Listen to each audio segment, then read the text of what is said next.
The Two Brothers. Once upon a time, in a remote village of a small kingdom, there were two brothers whose parents died, leaving them orphans when very young. The name of the elder was Rakesh, and of the younger Shyam. On the death of their parents, the two brothers went to seek employment, which they found in a certain village, far from where their home had been. The elder, Rakesh, was engaged as a farm servant, and the younger, Shyam, as village goatherd. After some time, it so happened that one day the brothers had no rice for their dinner, and Rakesh said to his brother, "Go to the owners of the goats you herd, and ask them for the hire they promised you. One will give you a pie, another a pawa, and a third a paila, and so on, according to the number of animals they have in your charge. Some will give you more, and others less. Bring what you get, and cook some for dinner." The boy went as he was ordered, and entering the first house he came to, said, "Give me a pie." They said, "What do you want with a pie?" "Never mind what I want with it. Give it," he replied. So they gave him a pie. Then he went to another house and said, "Give me a pawa." "What do you want with a pawa?" they said. "Never you mind. Give it to me." And they gave him a pawa. He then went to a third house and asked for a paila. "What do you want with the paila?" they inquired. "Never you mind. Give it to me," he replied. Instead of bringing rice, he brought the wooden measures, and breaking them into small pieces, put them into the pot to cook. The elder brother was plowing, and being very hungry, he kept calling out, "Cook the rice quickly, cook the rice quickly."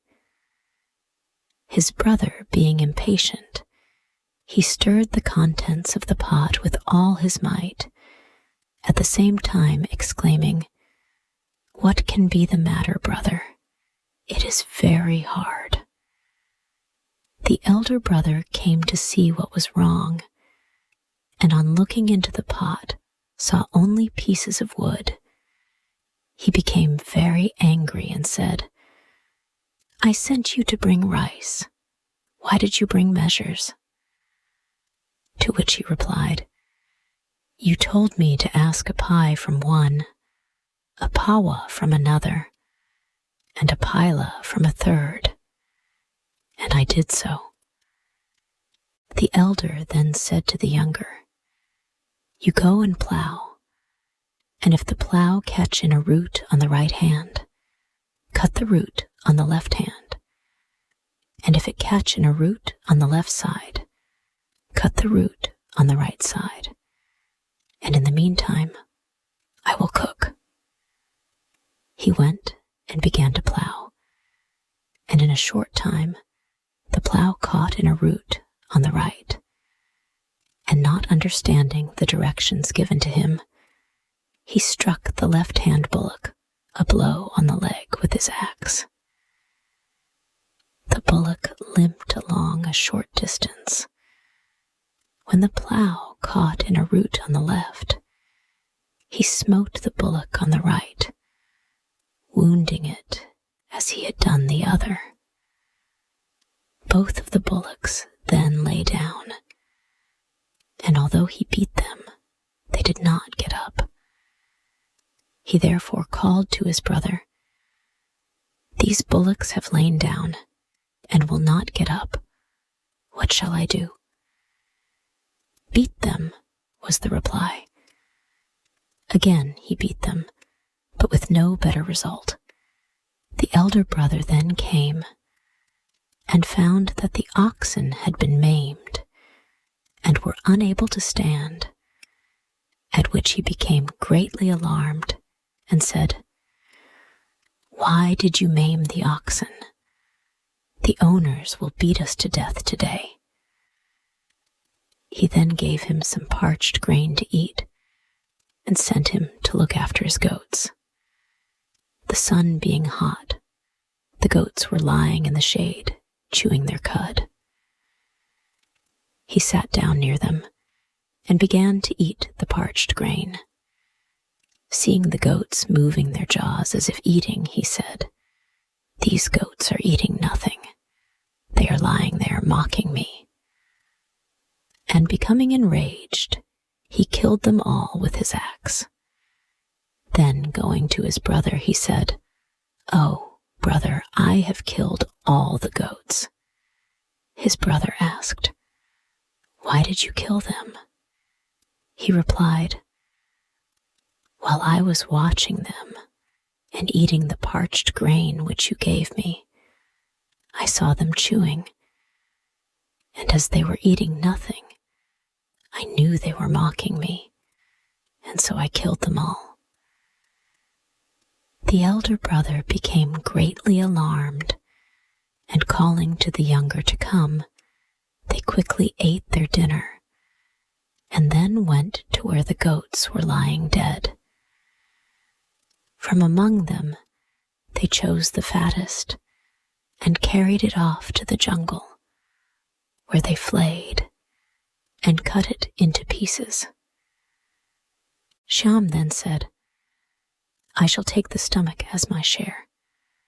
But his brother said, "No, let us take the flesh." Shyam, however, would not agree to that, and at length his brother said, "While you take the stomach, I shall take the flesh." So each took what he fancied most, and they set off. After traveling a long distance, they came to a large tree growing on the side of the road, into which they climbed for safety. After they had been some time on the tree, a king on his way to be married lay down to rest in its shade, and when he and his attendants had fallen asleep, Shyam let the goat's stomach fall down on the king. The king, having his rest thus rudely disturbed, sprang to his feet and, calling out, awoke his servants, who, seeing the goat's stomach and not knowing what had happened, thought the king himself had burst. They fled in terror, followed by the king, and did not halt till they were many miles away from the scene of the king's discomfiture. After waiting a little while, the brothers descended and began to help themselves to the king's property. Shyam said, "I shall take the drum." His brother said, "No, let us take the brass vessels and the clothes." Shyam, however, insisted, and after considerable wrangling, his brother said, "Well, take the drum if you will have it. I shall take the brass vessels and the clothes." So each took what pleased him best, and then they went away and hid in the jungle. While walking about in the jungle, they collected bees, wasps, and other stinging insects, and put them into the drum. Having filled the drum, they emerged from the forest at a place where a washerman was washing clothes. Shyam tore all his clothes into strips and scattered them about. The washerman went and told the king that 2 persons had come out from the jungle and had destroyed all his clothes. On hearing this, the king said to his servants, "Come, and let us fight with these two men." So, arming themselves with guns, they went to the tank where Rakesh and Shyam were sitting and began to shoot at them, but the bullets did them no harm. When their ammunition was exhausted, they said, "Will you still fight?" The brothers answered, "Yes, we will fight."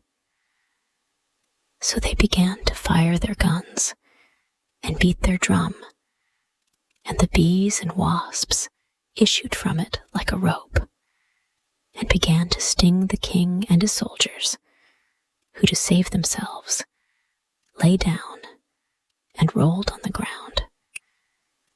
The king, in anguish from the stings of the bees, exclaimed, "I will give you my daughter and half of my kingdom if you will call off the bees."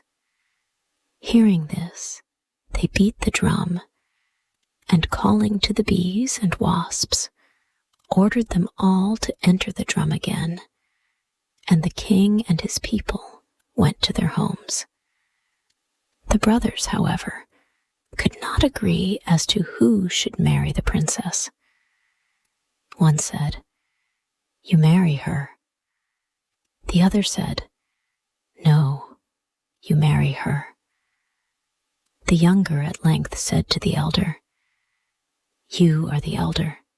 You should take her, as it is not fitting that you should beg. If I were to marry her, I could no longer go about begging."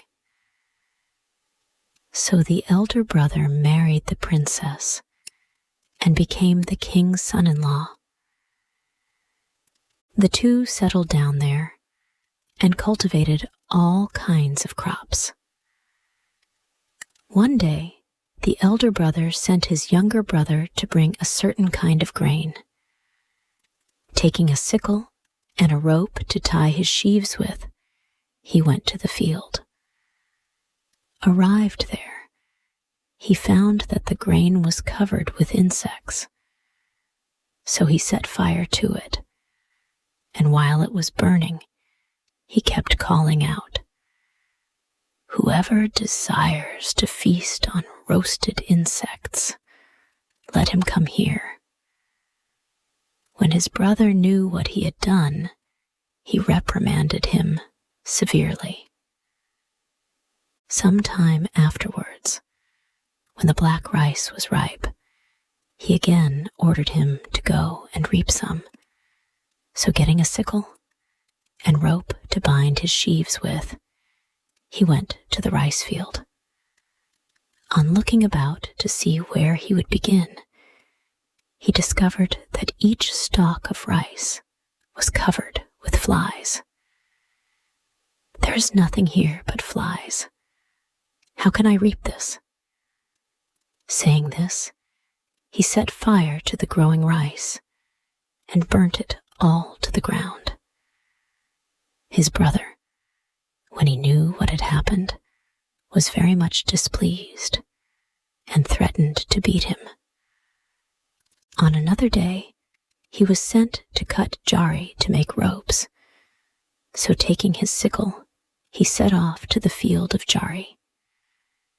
As soon as he began to cut the stalks, the seeds rattled in the pods, hearing which he stopped and called out, "Who is calling me?" After listening a while and hearing nothing, he began again, and the same noise issuing from the plant he was cutting. He said, "These plants are remonstrating with me for cutting them." So being offended, he set fire to and burnt down the whole crop of jari. On being informed of his brother's action, Rakesh seized a stick and ran after him to beat him, but could not overtake him. In the direction Shyam was running, there were some men flaying an ox, and Rakesh called to them to lay hold of his brother. They could not, however, accomplish this, But as he passed, they threw the stomach of the ox at him, which he caught in his arms and carried away with him. Finding a drain that was open at both ends, he crept in at one end and passed out at the other, but left the ox's stomach behind him. His brother soon arrived at the drain, and thinking he was still there, tried to drive him out by pushing in a stick, the sharp point of which perforated the ox's stomach. On withdrawing the stick, and seeing the contents of the ox's stomach adhering to it, he thought he had pierced and killed his brother, but he, having passed out at the other end, had run swiftly home and hid himself among the rafters of the house. Rakesh returned home weeping, and immediately began to make the preparations necessary for Shyam's funeral ceremonies. He caused a sumptuous feast to be got ready and invited all his relations and friends. When they were all assembled, he went into the house to offer Shyam his portion. Presenting it, he said, "Oh, my brother Shyam, I offer this to you. Take it and eat it." Shyam, from among the rafters, said, "Give it to me, brother, and I shall eat it." His brother, not expecting an answer, was alarmed, and fled to his friends without, exclaiming, "Do the spirits of dead men speak?" Shyam speaks. It now being dark, Shyam descended from his perch, and taking up the food, which had been cooked for his funeral feast, left the house by another door. Passing on to the highway, he kept calling out, "Travelers by the road, or dwellers in the jungle, if you require food, come here."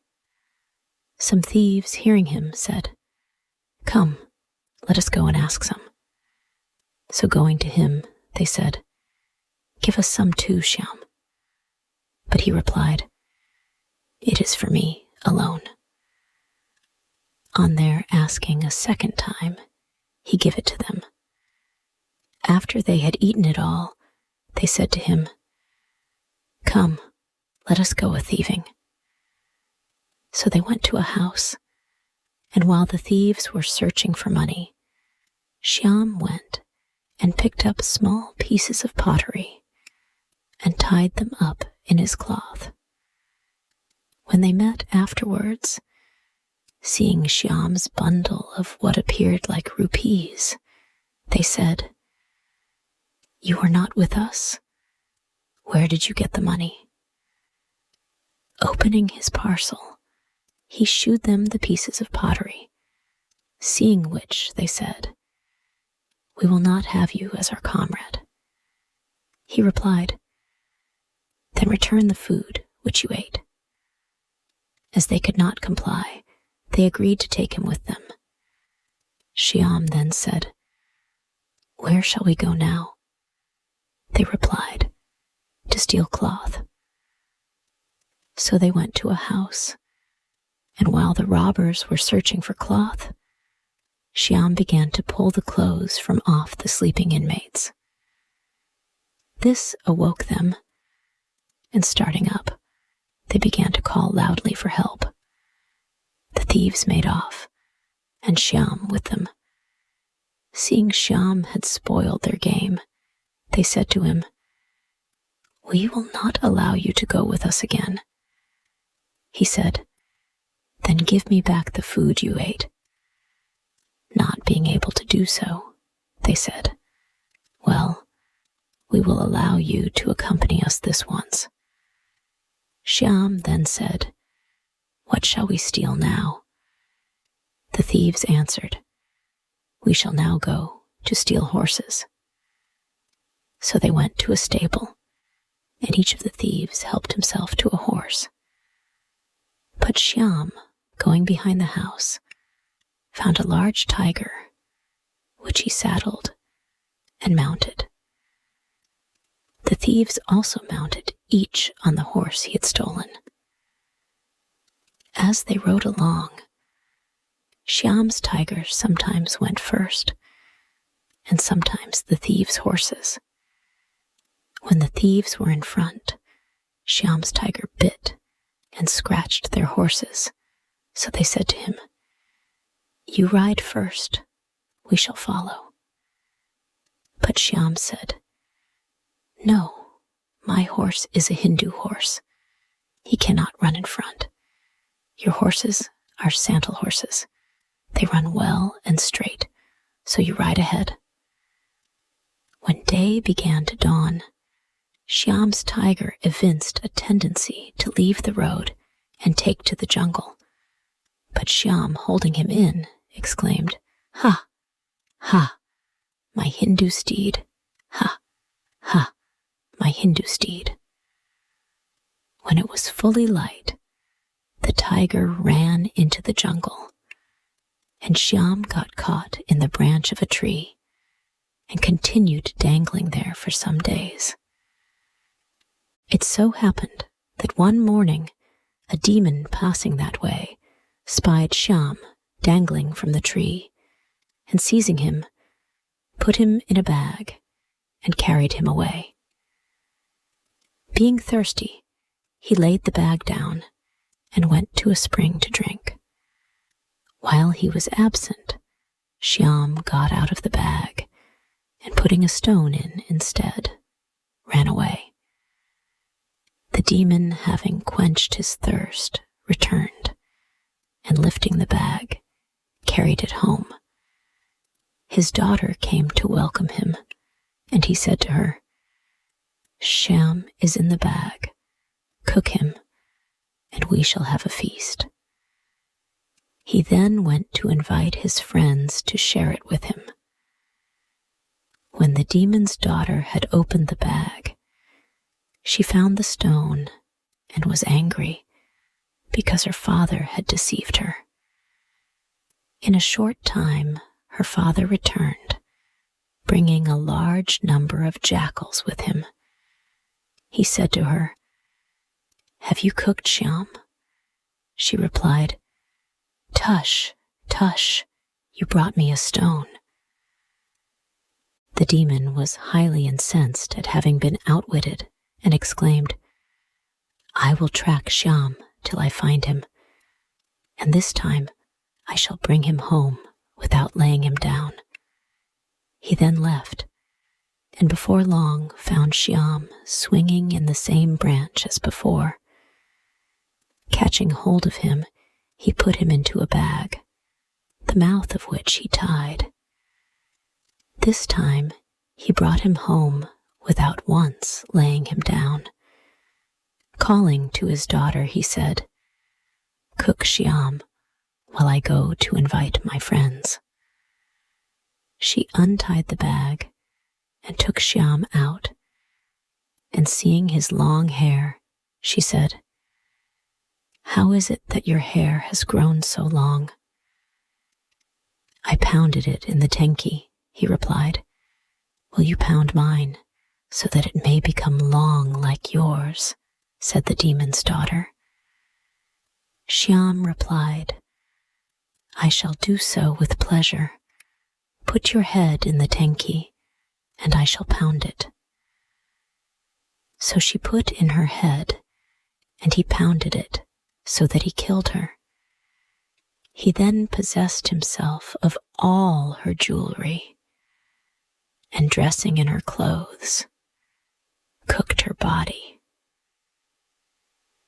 When the demon returned, accompanied by his friends, he said, "Well, daughter, have you cooked Shyam?" Shyam replied, "Yes, I have cooked him."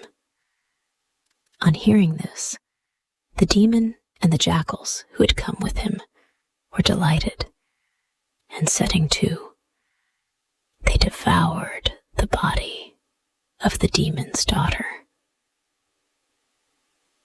After some days, the demon went to visit a friend. And Shyam, divesting himself of the demon girl's clothes, went to where the demon had at first found him and began to swing as before. Presently, a tigress approached him and said, "Oh, brother, the hair of my cubs has grown very long. I wish you to shave them today." Shyam replied, "Oh, sister, boil some water and then go to the spring to bring more." The tigress, having boiled the water, went to the spring. While she was away, Shyam poured the boiling water over the two cubs and scalded them to death. He made them grin by fixing the lips apart and propped them up at the door of the tigress's house. On her return, as she drew near, she saw her cubs, as she fancied, laughing, and said to herself, "They are delighted because their uncle has shaved them." Setting down her water pot, she went to look at them and found them dead. Just then the demon came up, and she asked him, "Whom are you seeking today, uncle?" He replied, "I am seeking Shyam. He has caused me to eat my own daughter. Whom are you seeking?" The tigress replied, "I also am seeking Shyam. He has scalded my cubs to death." The two then went in search of Shyam. They found him in a lonely part of the forest preparing birdlime, and said to him, "What are you doing, Shyam?" He replied, "I look high up, and then I look deep down." They said, "Teach us to do it too." He answered, "Only I can do it." They asked him a second time and received the same reply. On their begging him a third time to teach them, he said, "Well, I shall do it." He then put some of the birdlime into their eyes and fixed their eyelids together so that they could not open them. While they were washing their eyes, he ran away. As soon as they had rid themselves of the birdlime, they followed him and found him distilling oil from the fruit of the marking nut tree. They said to him, "What are you doing, Shyam?" He replied, "I look deep down and then high up." They said, "Teach us also." He replied, "Only I can do it." They asked him again, and he said, "Well, I will do it." He then poured some of the oil he had distilled into their eyes. It burned them so that they became stone blind. Shyam was next seen seated in a fig tree eating the fruit. Some cattle merchants, passing under the tree with a large herd of cattle, saw him eating the figs and asked him what it was he was eating. He replied, "Beat the bullock that is going last, and you shall find it." So they beat the bullock till it fell down. In the meantime, the herd had gone on ahead, and Shyam, running after them, drove them to his own house. His brother, seeing the large herd of cattle, asked to whom they belonged. Shyam replied, "They are Shyam's property." Rakesh then said, "I killed my brother Shyam. What Shyam is it?" He made answer, "Your brother Shyam, whom you thought you had killed." Rakesh was delighted to find his brother alive and said to him, "Let us live together after this." So they lived peacefully together ever after.